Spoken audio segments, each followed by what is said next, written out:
cosa que, aunque está absolutamente en proyecto, me hace mucha ilusión.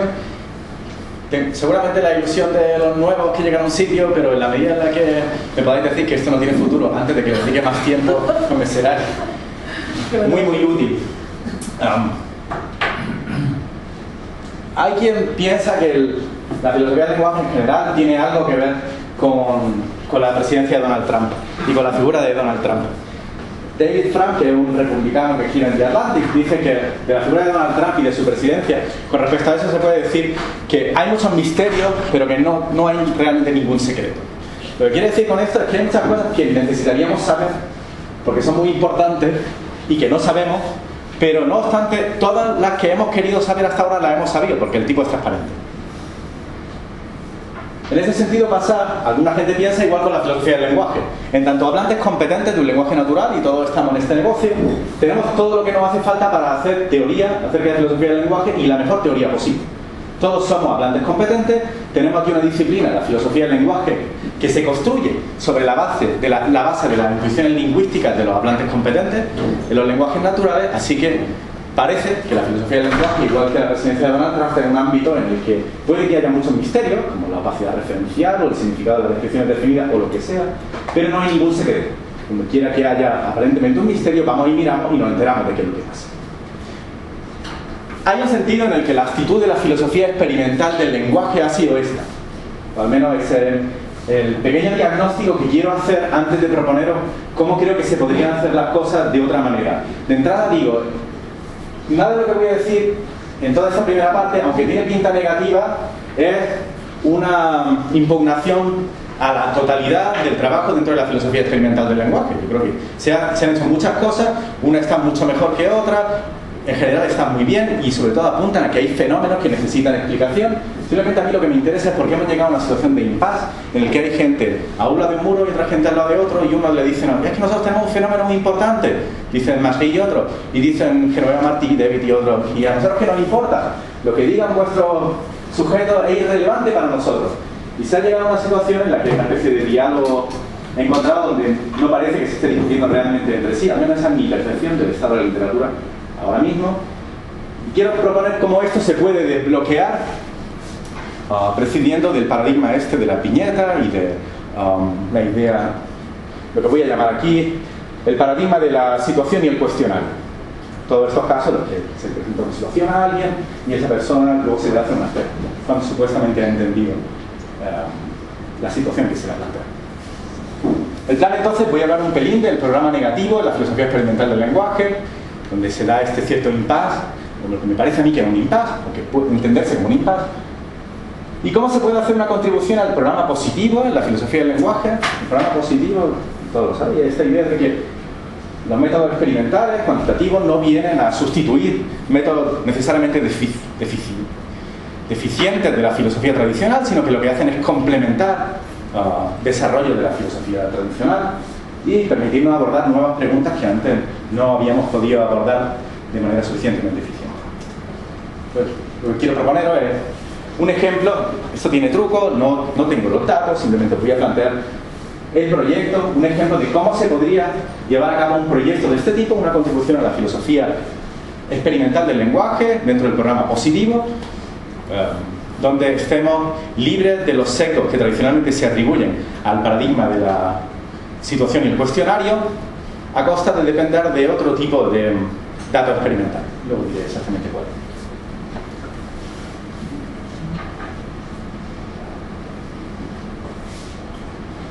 Como he dicho al principio, gran parte de la filosofía experimental del lenguaje comparte esta intuición de David Frum acerca de la presidencia de Donald Trump. Realmente lo que necesitamos saber es cuáles son las intuiciones de los hablantes competentes. Entonces, ¿por qué no vamos y miramos? En lugar de hacer filosofía del lenguaje sentados en un sillón y preguntarnos por la opacidad referencial en iteración de creencias, vamos a preguntarle a la gente qué es lo que piensa sobre esto y vamos a obtener datos de verdad.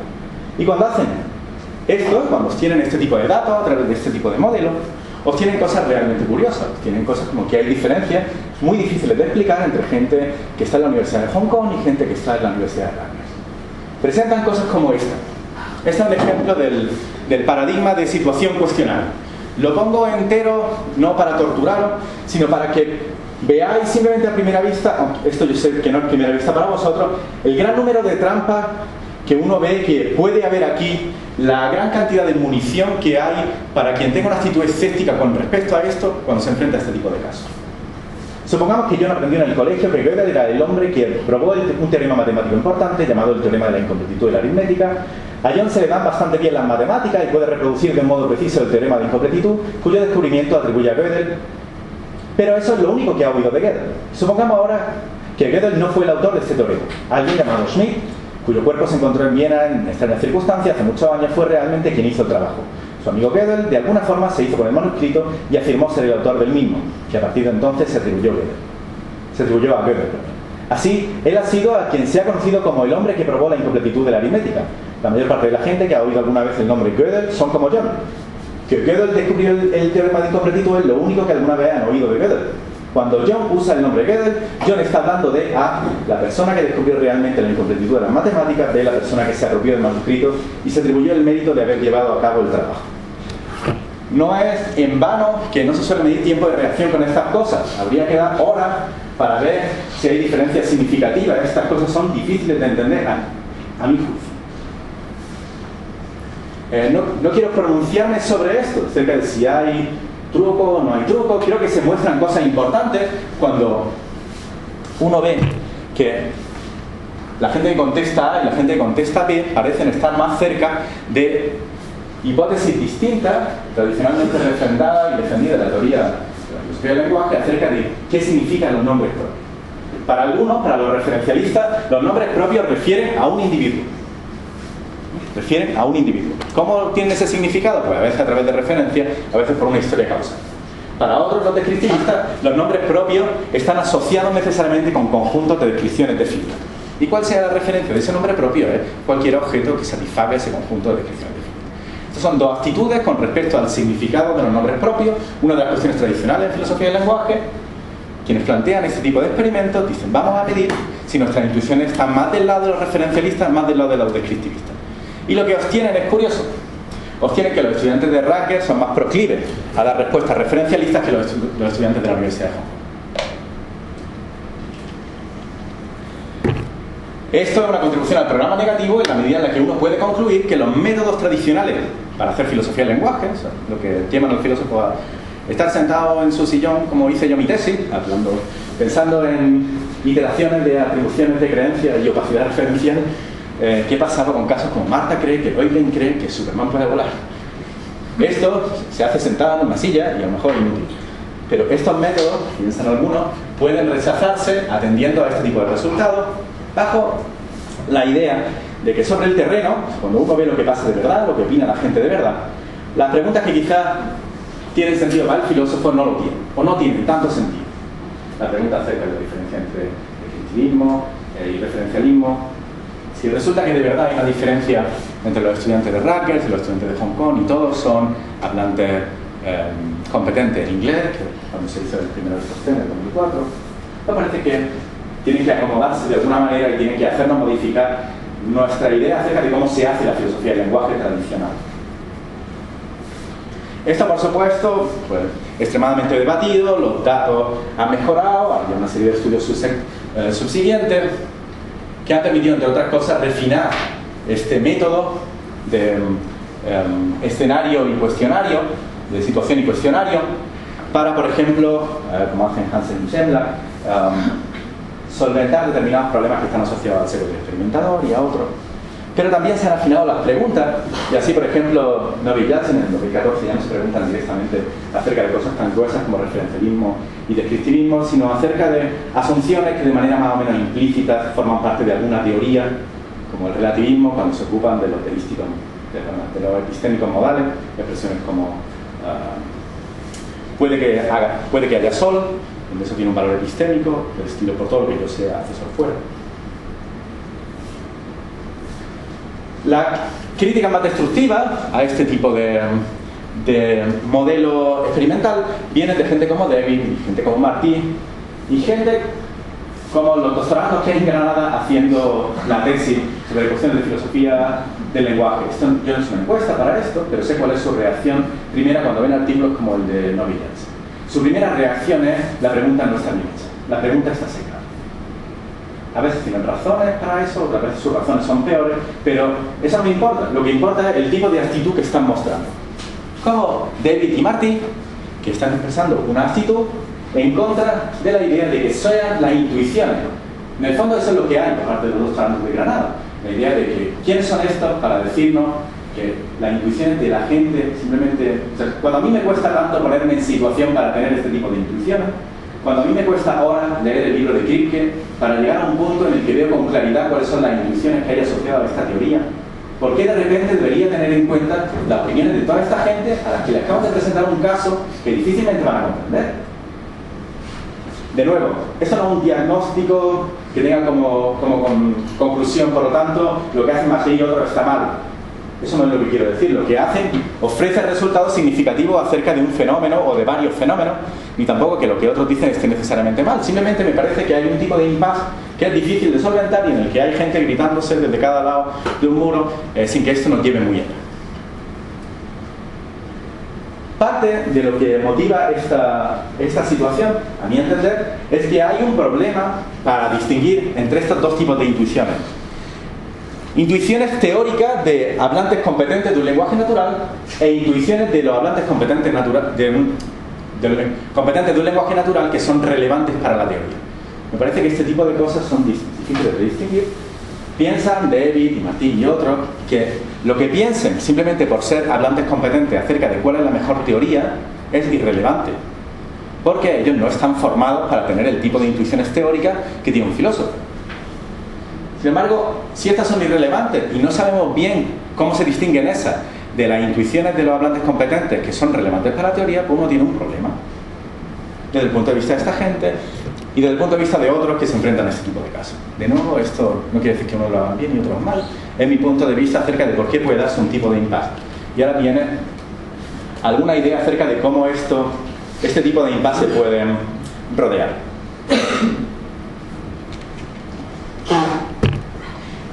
Y como he dicho antes, esto se hace desde una perspectiva del programa positivo.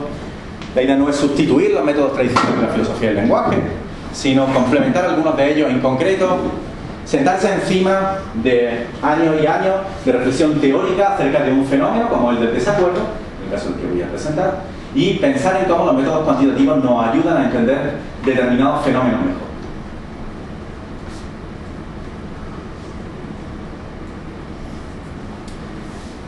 El caso que os quiero presentar, el proyecto que tengo entre manos, esta cosa que me hace tanta ilusión, tiene que ver con, y que me haría tanta ilusión,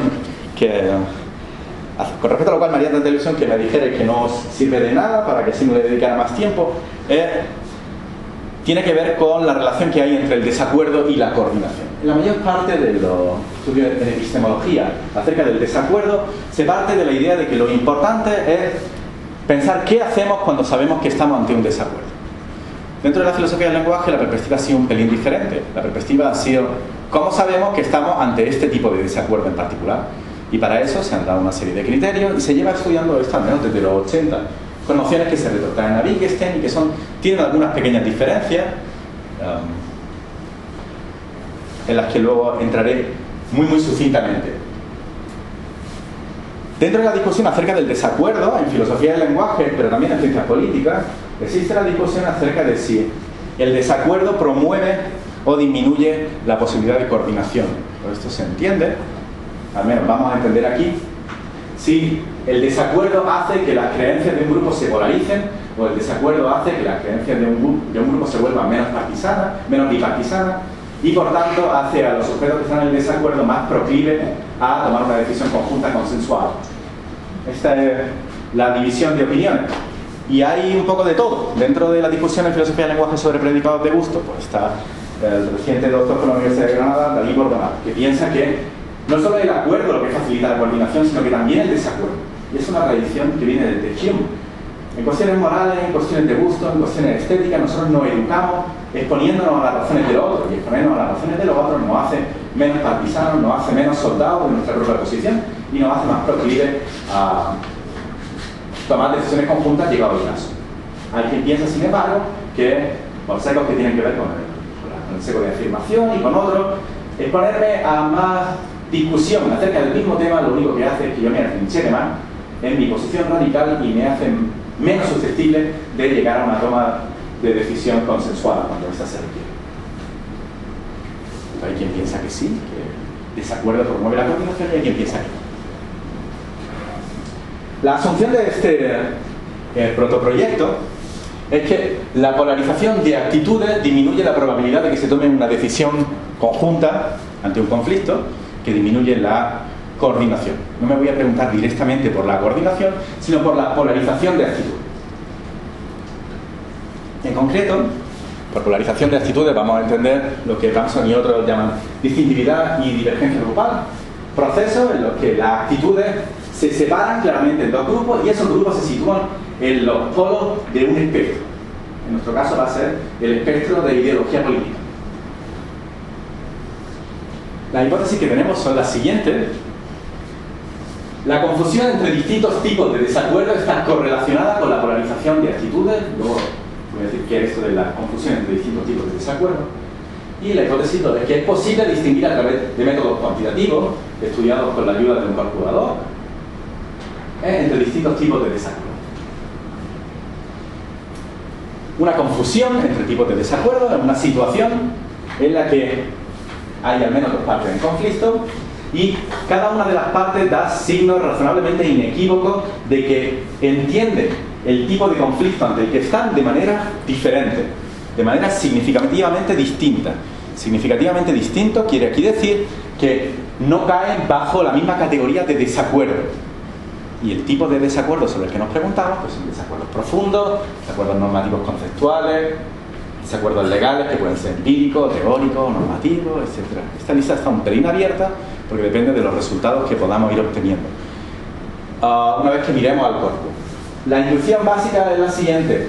Cuando se discute acerca de si es legítimo que un determinado pueblo vote acerca de su independencia, y unos piensan y dicen que es legítimo porque estamos en una democracia, y otros dicen que no es constitucional, están claramente concibiendo el tipo de desacuerdo entre el que se encuentran de manera distinta. Esto es simplemente la intuición y no es sobre lo que yo voy a descansar el tipo de proyecto que os voy a plantear, pero este es el tipo de intuición que voy a explotar. Cuando dicen eso, se están alejando cada vez más de llegar a una decisión consensuada y están polarizando su actitud. Es la intuición de base. ¿Cómo procedemos entonces? Hay que encontrar un periodo en el que podamos distinguir una polarización de opiniones, entendido esto como distintividad y divergencia grupal, es decir, que se queden los dos grupos claros y que los dos se sitúen en los espectros de en los polos de un espectro.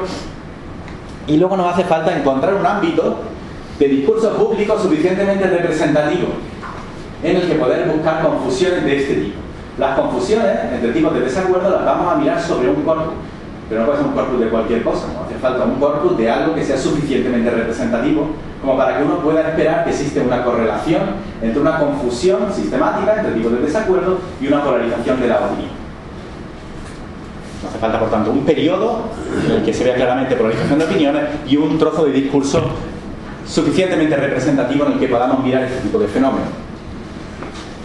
El periodo en cuestión lo tenemos asociado a esta pregunta sobre la que el CIS pregunta desde 1984. La pregunta es: le voy a presentar ahora algunas fórmulas alternativas de organización territorial del Estado en España. Dígame, por favor, con cuál está usted más de acuerdo. Esos son los datos. No os preocupéis que yo los cuento. Está 1984 y ahí está 2011. Esta amarilla que veis encima es la línea que representa el tanto por ciento de la población que cree, virgencica, que me quede como estoy, la Constitución es lo mejor para la organización territorial que tenemos. Como veis, alcanza aquí un pico cercano al 60% alrededor del 10 de 2007. Tenemos por otro lado una opción que es la que está más vinculada, esta azul, es la que está más vinculada al extremo ideológico de la derecha, según los propios datos del CIS, que es qué hacer ante la política territorial. Lo que necesitamos es un Estado con un gobierno central, con un único gobierno central sin autonomía. Esto tenía algún respaldo en el 84, bastante respaldo, y va progresivamente cayendo y cayendo y cayendo, hasta que en 10 de 2007 está razonablemente por debajo del 10%. ¿Se entiende la gráfica? Por lo tanto, veis que aquí en 2008 existe una diferencia razonablemente amplia. Mirad lo que pasa rápidamente. Esta es la continuación, digamos, de la gráfica. Lo que pasa hasta que llegamos a este punto que está en 2012. Esta sigue siendo la posición constitucional y esta es la posición de la extrema derecha, que haya un gobierno único sin autonomía. La diferencia se reduce drásticamente. Drásticamente. Hay un ascenso inequívoco de la posición que está sistemáticamente asociada con el polo derecho del espectro de las ideologías políticas según lo mide el CIS. Mientras tanto, en Cataluña se da esta situación. Llegando a 2012 se produce el pico de confluencia con respecto a la opinión que está, en este caso, más asociada con el lado izquierdo del espectro ideológico, también según el CIS. Esta posición en Cataluña es que lo que necesitamos es un Estado en que se reconociese a las comunidades autónomas la posibilidad de convertirse en Estado independiente. Tradicionalmente esta posición se coloca cerca del extremo izquierdo del espectro ideológico en los datos que tiene el CIS. Así que vemos que mientras en el conjunto de la nación sube muchísimo la opción asociada a la derecha, en Cataluña pega un subidón la opción asociada a la extrema izquierda según los datos. ¿Qué es lo que yo creo que se puede entender de esto? Creo que se puede entender que hay una polarización en las opiniones con respecto a la cuestión territorial en ese periodo y que esa polarización tiene que ver con la separación en dos grupos claramente diferenciados y a su vez que esos grupos se colocan en los extremos del espectro ideológico político. Eso es lo que yo creo que uno puede extraer sin hacer demasiadas conjeturas de los datos del CIS. ¿Qué hacemos con esto? Solo dije, necesitamos un periodo en el que esté claro que hay una polarización de opiniones, entendida de esta manera. Necesitamos también una instancia de discurso público que consideramos que es suficientemente representativa socialmente, políticamente, que nos permita esperar una correlación entre lo que ahí ocurre y el tipo de polarización en la opinión pública que se da en la sociedad. Y esa instancia de discurso público se puede obtener del diario de sesiones del Congreso de los Diputados. Del diario de sesiones se puede obtener en PDF y, lo que más nos interesa, se puede convertir en un corpus que uno puede analizar con las herramientas de la lingüística computacional moderna. ¿Qué es lo que hacemos? Hacemos un corpus ad hoc a partir de las apariciones de territorial en el diario de sesiones. Este corpus nos permite automáticamente eliminar apariciones espurias, cosas como cámaras de representación territorial, por ese tipo de casos no nos interesan. ¿Qué es lo que nos interesa? Nos interesan situaciones en las que al menos dos partes hacen explícitas posiciones diferentes con respecto a la cuestión territorial en España.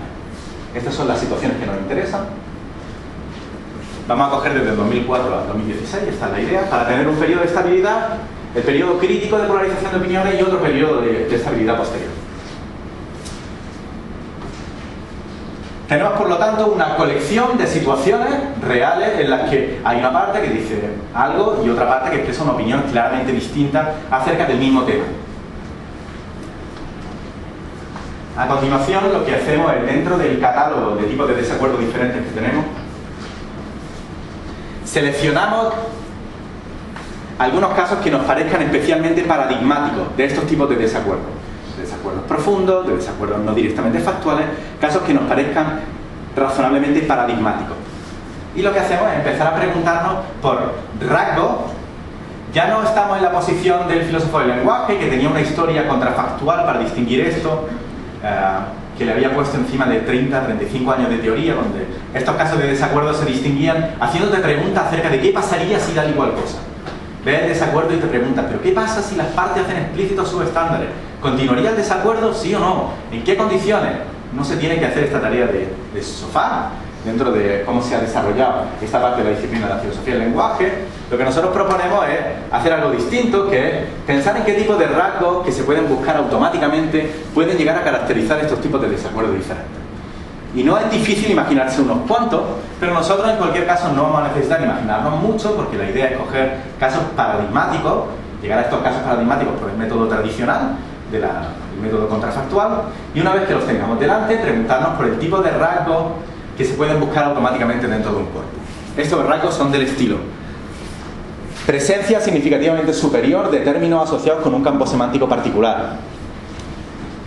Presencia significativamente superior de expresiones como modales de óptico. Parece que si hay una diferencia entre desacuerdos empíricos y hay una diferencia entre desacuerdos normativos, los modales de óptico, expresiones como debe ser tal y cual cosa, tienen que aparecer más en el segundo tipo de desacuerdo, los que tienen un carácter normativo, y así sucesivamente.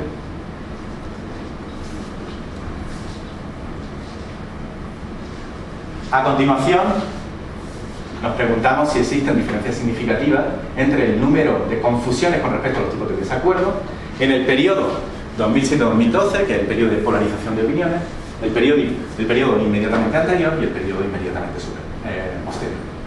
Periodos en los que no se reduce esta polarización de opiniones con respecto al mismo problema, con respecto a la misma temática. De nuevo, estas confusiones con respecto al tipo de desacuerdo son casos en los que, recordad que ya teníamos una colección de casos en los que dos partes expresaban opiniones diferentes acerca del mismo tema, pues casos en los que con esta herramienta de la que nos hemos dotado, el uso del corpus, podemos ver que las partes están concibiendo de manera distinta el tipo de desacuerdo entre el que se encuentran, por el modo en el que se expresan. Y esto no es una cosa de un laboratorio, esto es algo de datos que obtenemos de, digamos, un sample significativo relacionado con esto, algo que ya ha ocurrido, nos permite evitar determinados sesgos, etc. Parte de la gracia de la hipótesis que planteé al principio, esta salió esta mañana también, es que una respuesta negativa es significativa también, o sea, el hecho de que no podamos determinar las diferencias entre determinados tipos de desacuerdo atendiendo a este tipo de rango es significativo para las cosas que podemos hacer en filosofía del lenguaje, pero también la medida en la que la confusión entre tipos de desacuerdo no esté correlacionada con una polarización de opiniones es también un dato significativo, dado que aquí hay gente con un perro en los dos lados de la disputa. Con esto tendríamos un tipo de contribución al programa positivo en la filosofía experimental que está libre del tipo de sesgos que hay asociados con el modelo del escenario cuestionario y que se trata de complementar los resultados de la filosofía del lenguaje, en este caso acerca de los tipos de desacuerdo que hay, con un tipo de metodología distinta. Gracias por